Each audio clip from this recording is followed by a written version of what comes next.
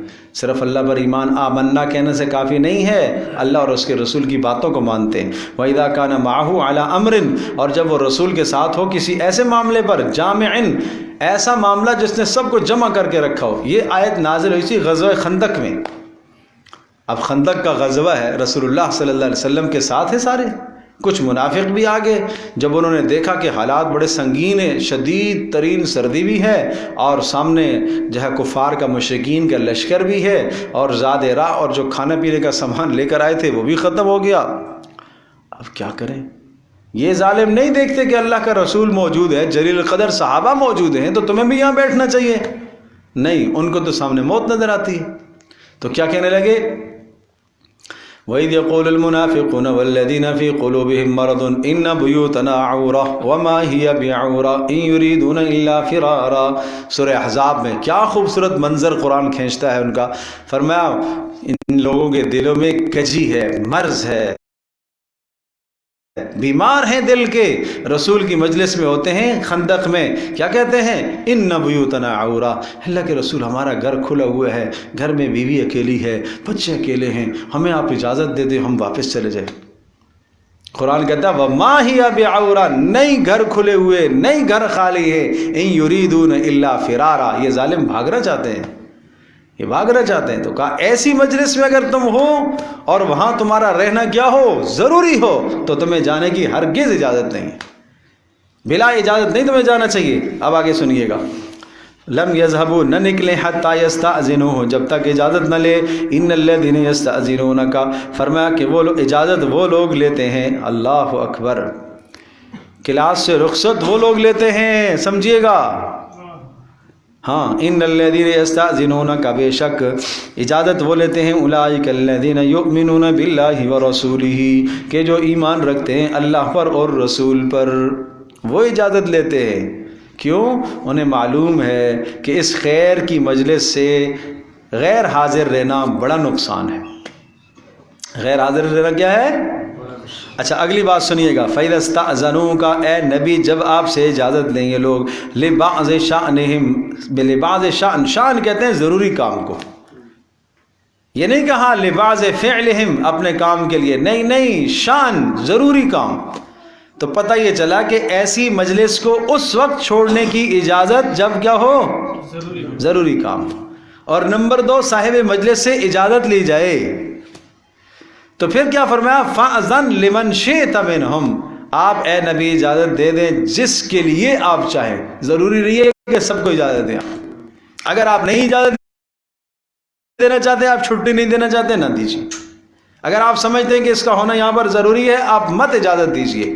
لیکن جس کو آپ نے اجازت دی ہے، وَاسْتَغْفِرْ لَهُمُ اللَّهُ، اللہ تبارک تعالیٰ سے ان کے لیے بخشش طلب کیجئے۔ اتنی بڑی مجلس چھوڑ کر گئے، کتنا نقصان کیا انہوں نے، لیکن اب امید ہے جب اجازت لے کر گئے ہیں اور رسول ان کے لیے استغفار کرے گا تو وہ مجلس سے جو محرومی ہوئی ہے اس کی تلافی ہو جائے گی استغفار کے ذریعے سے۔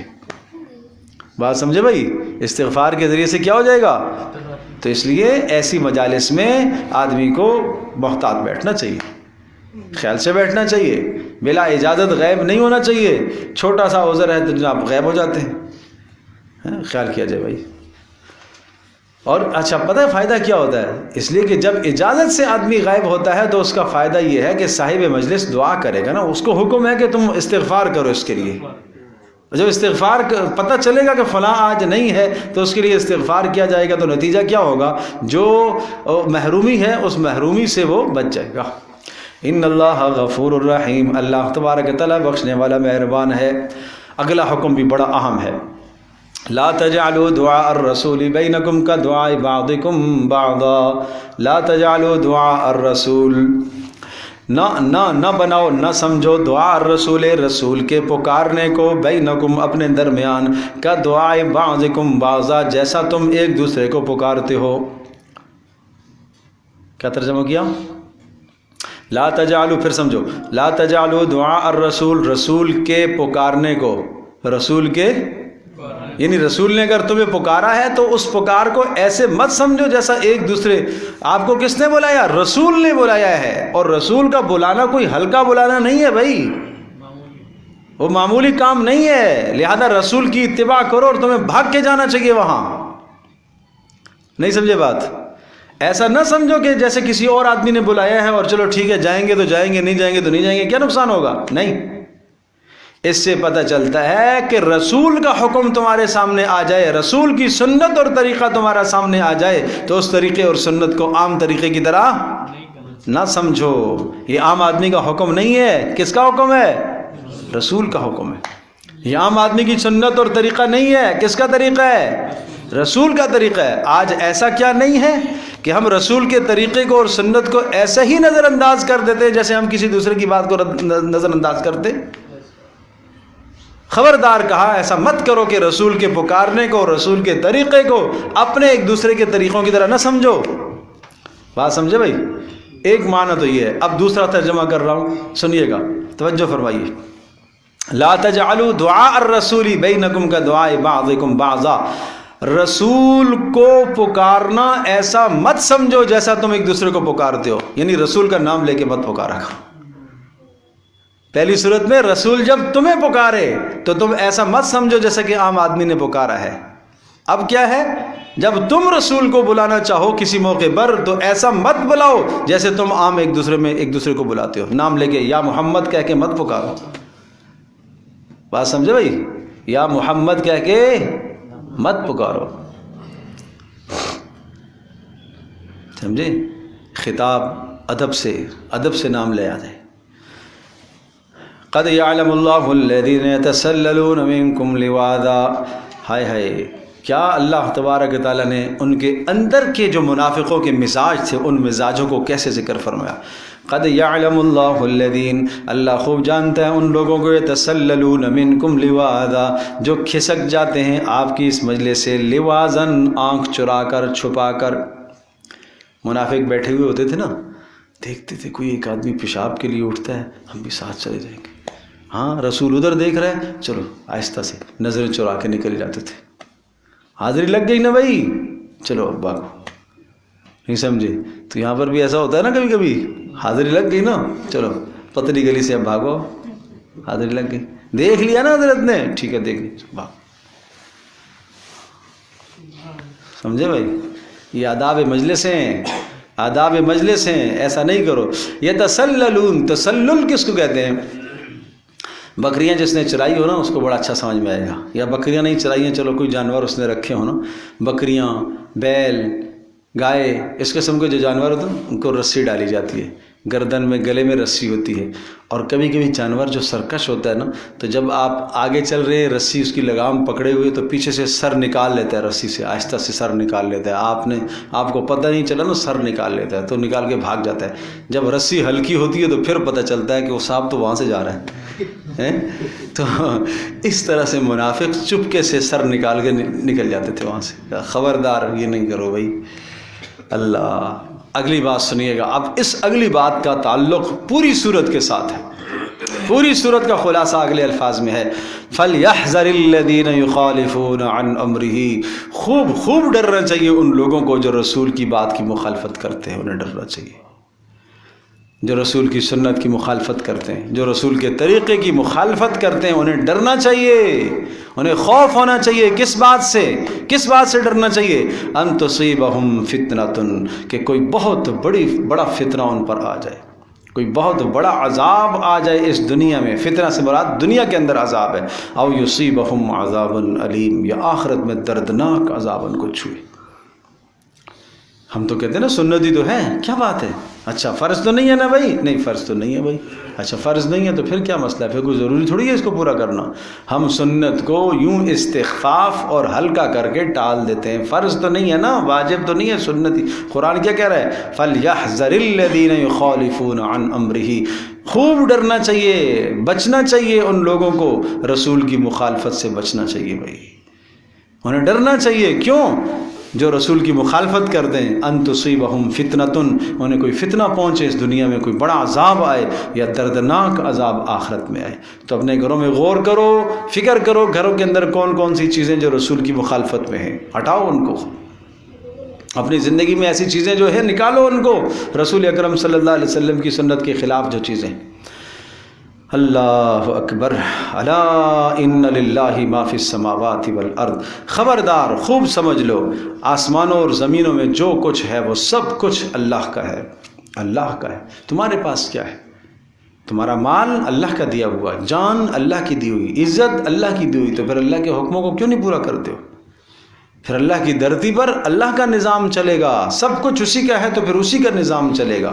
قد یعلم ما انتم علیہ، وہ خوب جانتا ہے جس حالت پر تم ہو، تمہاری دینداری کو وہ جانتا ہے، تمہارے دین کو وہ جانتا ہے، تم کتنا پانی میں ہو وہ جانتا ہے۔ وَيَوْمَ يُرْجَعُونَ إِلَيْهِ فَيُنَبِّئُهُم، آج لوگوں سے چھپ کر ظاہر میں تم نے دینداری ظاہر کی، اندر کفر چھپایا ہوا ہے، نفاق چھپایا ہوا ہے، دین کی مخالفت چھپائی ہوئی ہے، جو کچھ تمہارے دل کے حالات ہیں، یوم یرجعون، جس دن یہ اللہ کی طرف لوٹائے جائیں گے، قد فینبئہم بما عملوا، اللہ ان کو خوب بتائے گا جو اعمال انہوں نے کیے، یعنی بتائے گا، سب سامنے لے کر آئے گا۔ واللہ بکل شیء علیم، اور اس بات کی کیا تخصیص ہے؟ اللہ تو ہر چیز کو جاننے والا ہے۔ تمہارے اعمال کی کیا تخصیص ہے؟ اللہ تو ہر شے کا جاننے والا ہے، خوب علم رکھتا ہے۔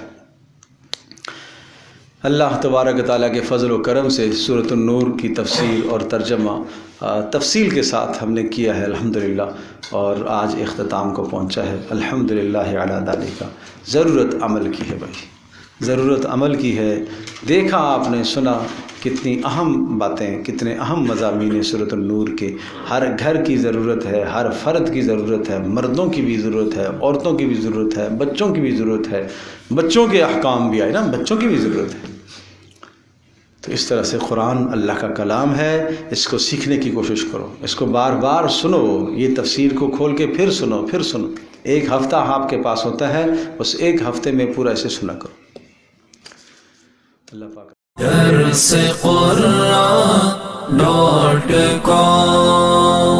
www.darsequran.com